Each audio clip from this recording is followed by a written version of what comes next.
Mike Triplett covers the Saints, ESPN.com's NFL Nation. Give us some more insight on this team. 10-2, they've won 9 in a row. So, Mike, I got to imagine they are looking at this Eagles team and thinking, man, what a mess you guys are over there.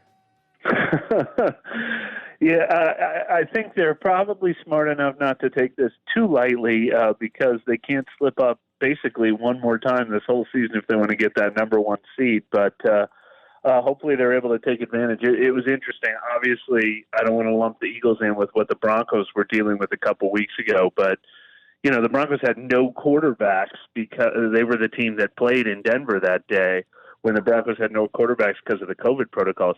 And they drastically changed their game plan to the most conservative, don't screw this up, run the ball, 2 out of every 3 plays, don't screw it up. And I think in some ways they probably will approach this game, don't give the Eagles any freebies. Make them score all of their points. We will be happy to run the ball. We'll be happy to only have 6 possessions, no turnovers, no big plays. Yeah, now, Mike, when you look at the Eagles obviously going through a major franchise-altering situation here where they are changing quarterbacks and, is that something that is being discussed a lot by the Saints? That, hey, this team's changing quarterbacks here. It's a whole different style of quarterback. Right.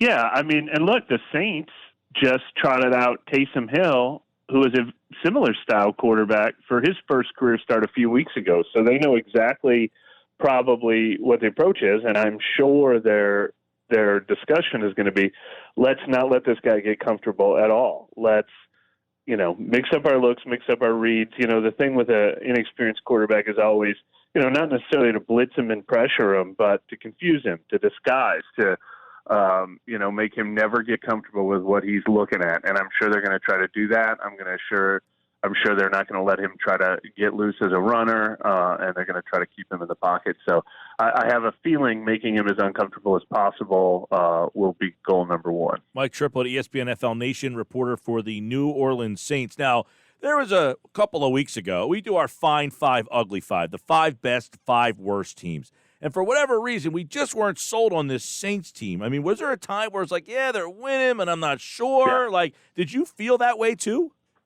No, I definitely did. And they were pretty ugly. They were winning ugly a lot earlier in the year.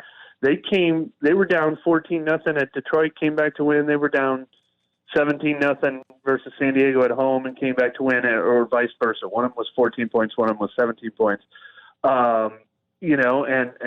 They started 1-2 this season before they rattled off their last 9 in a row.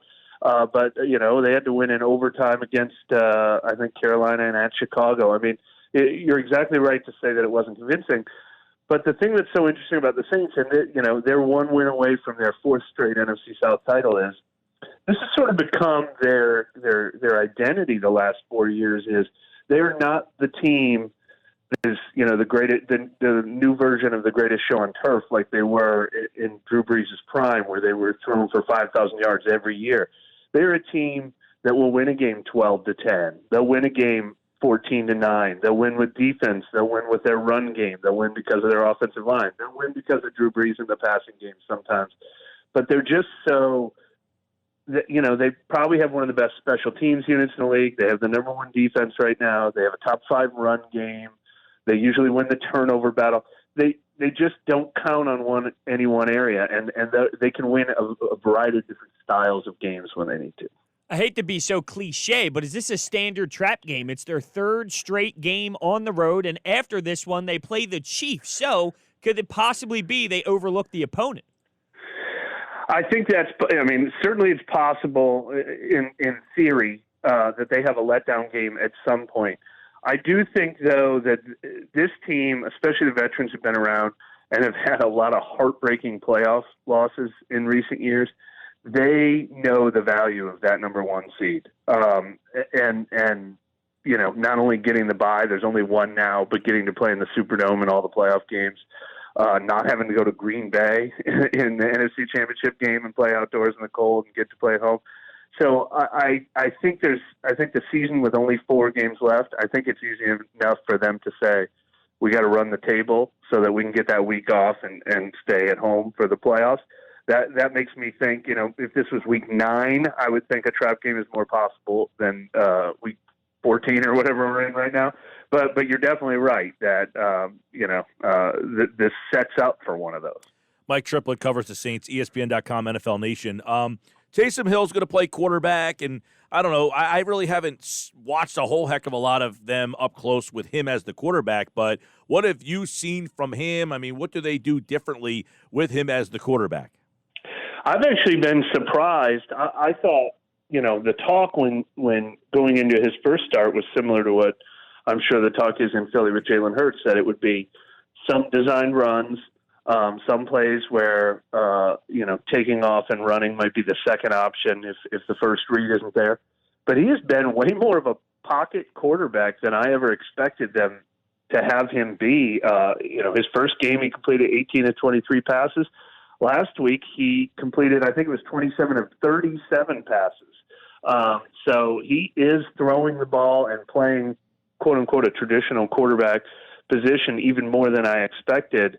There were some comparisons to, will this look like the Baltimore Ravens offense? And that's not what it has been. Although he obviously can do a lot of damage with his legs, whether it's a designed run or whether he takes off scrambling. He ran for 4 touchdowns in his first 2 games as the starter. And then last week he set up a touchdown with a 43-yard run. We have read a lot, and it's amazing that we've only got to this in this conversation now, but they're the number 1 defense in the league. Yeah. Based on merit, I mean, when you watch them, do you say, man, this defense is the difference maker? They have been. It wasn't the case. When you were talking about how you weren't sure about putting them in your top 5, the defense was not playing great earlier in the year, or I should say they weren't playing great wire to wire. They would have, a big pass interference penalty or give up a 70-yard pass or just not playing with the consistency they needed to. But really, ever since, I would say the last 6 weeks or so, or you saw them on Sunday Night Football beating Tampa Bay 38-3, they've just been on a tear. So over the last 6 weeks, they're number 1 in every category: red zone, third down, run defense, pass defense, interceptions. They're number 1 or number 2 sacks in all those categories, and it's the depth. I mean, they've had one of the top 1 or 2 run defenses in the league for 3 or 4 years now, which has kind of been a hidden secret of this team. But they're also catching up with the pass defense now too. How has Malcolm Jenkins fit in that role? I'm sure it was a huge impact. And when you tie that to the Eagles, we said here essentially you'd rather get rid of him 1 year early than 1 year too late. How much did he have left in the tank? Well, how much did he have left in the tank? Well, what's interesting is the Saints secondary is loaded with talent, and it had some young guys and handled inconsistency in recent years. Marshawn Lattimore, one of the top corners in the league, really good young safeties, and Marcus Williams and C.J. Gardner-Johnson. And I think they brought Malcolm Jenkins in here because they thought, his quarterback on the field, coach on the field, leadership stuff could really help them have more consistency and sort of get the most out of their talent. 3 or 4 weeks into the season, we hadn't seen it yet. They weren't having misalignments, missed assignments, that kind of stuff. And it was a little surprising, but what it boiled down to is Malcolm had to learn the defense too, and get used to it. But I think once they've all gotten in sync with each other, I mean, they've just been playing lights out for the last 6 weeks or so. All right, Mike Triplett covers the Saints, and obviously 10-2. This Philly team has been a mess. They can't score.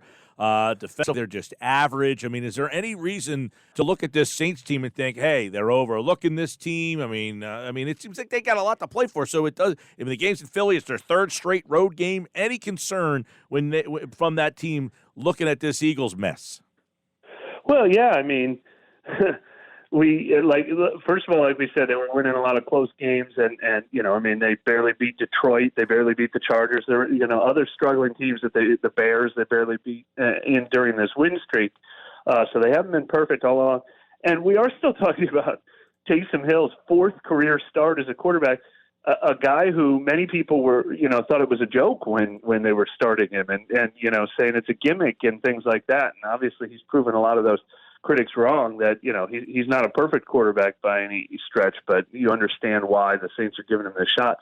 But it's so funny that in his 4 starts, in his second start, he was playing a Denver team with no quarterbacks. In his fourth start, he's playing Jalen Hurts. In his first start, two of Taysom Hill's four starts, he's been the more experienced starting quarterback. It's hilarious, but he's still not a proven commodity. I mean, if the Eagles can put pressure on him up the middle, obviously with that, with the great defensive, line talent.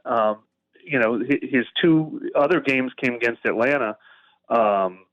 And they haven't had the top defense in the league. So it's still possible that they can find a way to make Taysom Hill feel uncomfortable and force a couple turnovers and stay in the game that way, no question. Mike Triplett covers the Saints for ESPN.com's NFL Nation. At Mike Triplett for more from the Saints' perspective as they get ready for the Philadelphia Eagles. And, of course, you can listen to that game right here on 97.3 ESPN. No Patrick Robinson in that game for the Saints, obviously. Many people remember him here. What's interesting about him is he came here to be the nickelback for the Saints after he did it so well in Philadelphia, and he suffered an injury that first year, and then the next year he didn't win that nickelback job, and he had really become a sort of a seldom used special teams, only an emergency. But funny enough, earlier this year, first Marshawn Lattimore missed the game, and then Janoris Jenkins missed the game, and he had to be the fill-in starter in both those games and played outstanding. So he's been a very valuable commodity for them when needed. But now he's the one injured, and the two starting cornerbacks will actually start in this game. All right. We'll hear it all right here. Mel Reese, Mike Quick. The coverage begins at 3 on 97.3 ESPN. Mike, we appreciate it, man. Thank you.